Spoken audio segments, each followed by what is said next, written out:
I mean, you saw the 2008 recession. You saw the one in 2014, 2015. How have you weathered?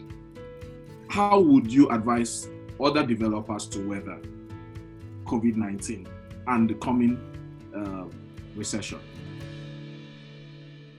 Well, I think the advice for developers is the same advice for all. The first thing is to understand systemic risk. And the minute you have chosen to operate within Nigeria, you are exposed to Nigeria risk, which is a global Nigerian risk. And the first thing we made in 2008 was people who sat down in houses with their remote control and they were watching America. They said, oh, America financial systems were collapsing, and they didn't understand that it was going to come to Nigeria. And the same thing happened now. People are watching the COVID-19 and the crisis, and they're watching it on CNN, and they're watching a show of, EastEnders or whatever it is people watch. They should understand that we're in a global economy. What is happening here just a few minutes time. And if you don't plan and take steps to mitigate it, you're going to expose yourself to, you're already exposed to systemic risk, but your reaction or the response to that systemic risk will be a function of how well you prepare for it. So how would I advise, and how am I coping with it? You have to always, the rain is coming, it's going to come. So just take it in your stride. See how you can secure your revenues, try to reduce the risk on the revenues, engage your clients on how you can give them payment terms, try and align your cash flow with your activities.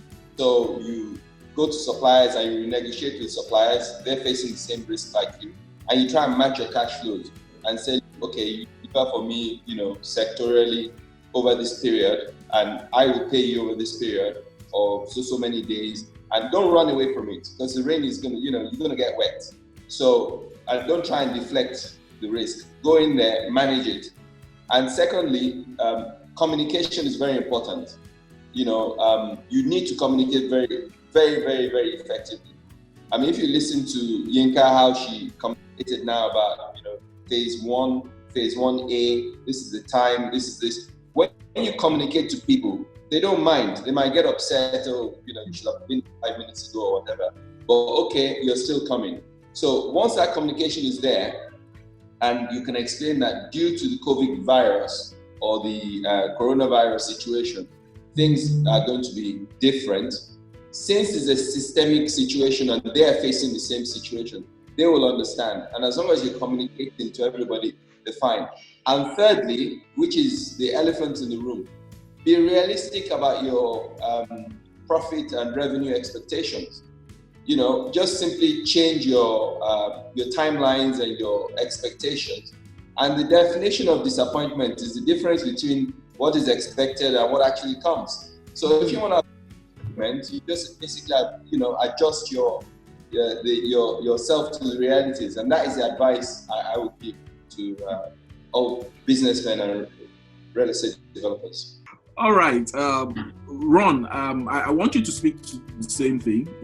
How would you weather? But I want you to speak to, because I'm just looking through our attendee list here, and I can see a lot of luxury developers like yourself, and a few people also doing large-scale projects like the rest of the panelists. How would you weather, knowing that you're selling a luxury good? They said in these times, that's when people want to buy, cheaper goods. All right.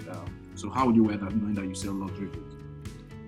Actually, we have plans of selling different kind of products. Now it happens that our first developers chose to go for luxury, which we know there's going to be a long-term market.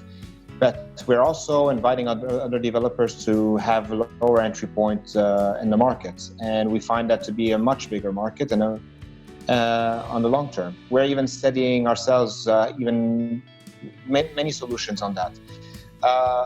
Mortgage rates is going to be a major player in what comes next. If we really do get low two-digit mortgage rates, that could really counter the effects of COVID, because going from a very high interest rate mortgage environment to a lower, even if it's not the lowest, can create a huge boom on the market, COVID or not COVID. And because a lot of people would be able to pay over 20, 25 years versus having to pay over 3 to 4 to 5 years. And then that really expands our market significantly. So these are some of the elements. On other elements, it's also creating resilience. We're finding out that when we heavily depend on imports, any shutdown globally can impact us locally. And an example is, thank God we have a lot of cement production in Nigeria. If we didn't have that, our industry would have been shut down 6 years ago. That's an example in the last crisis. But because we could buy our cement locally, that makes a huge difference. And the more we move forward, the more we need to see how can we produce more locally, how can we source more locally, and that will create a lot more resilience and create jobs in the country and create secondary jobs to the real estate and construction market. So it all comes together, and it's betting on these things. And the third major element is environmental friendly. Today, I do believe, and COVID is teaching us a lesson, that the planet does clean up when we leave it, when we let it do its thing for just a few weeks. But we need to start thinking as a town developer, city developer, or estate developers. We need to start thinking environmental friendly, energy efficiency, resource efficiency. And we recently launched, one of our clients certified that their first building was a green certification. And we are now planning on having this across the board because it is important. And we can, in Nigeria, create set an example for the rest of the world. We can become the example.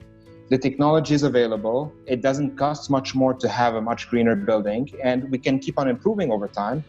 But if suddenly we become much more energy efficient, then our costs go down for our tenant costs or our occupier costs go down, and that makes us more resilient. And we can maybe justify a higher price if we have to.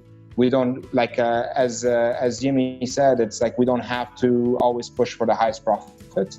But yes, if we can have reasonable profits for investors. At the same time, if the cost of operation is much lower, then that becomes a much more interesting value proposition. And that's a huge element, I think, in moving forward.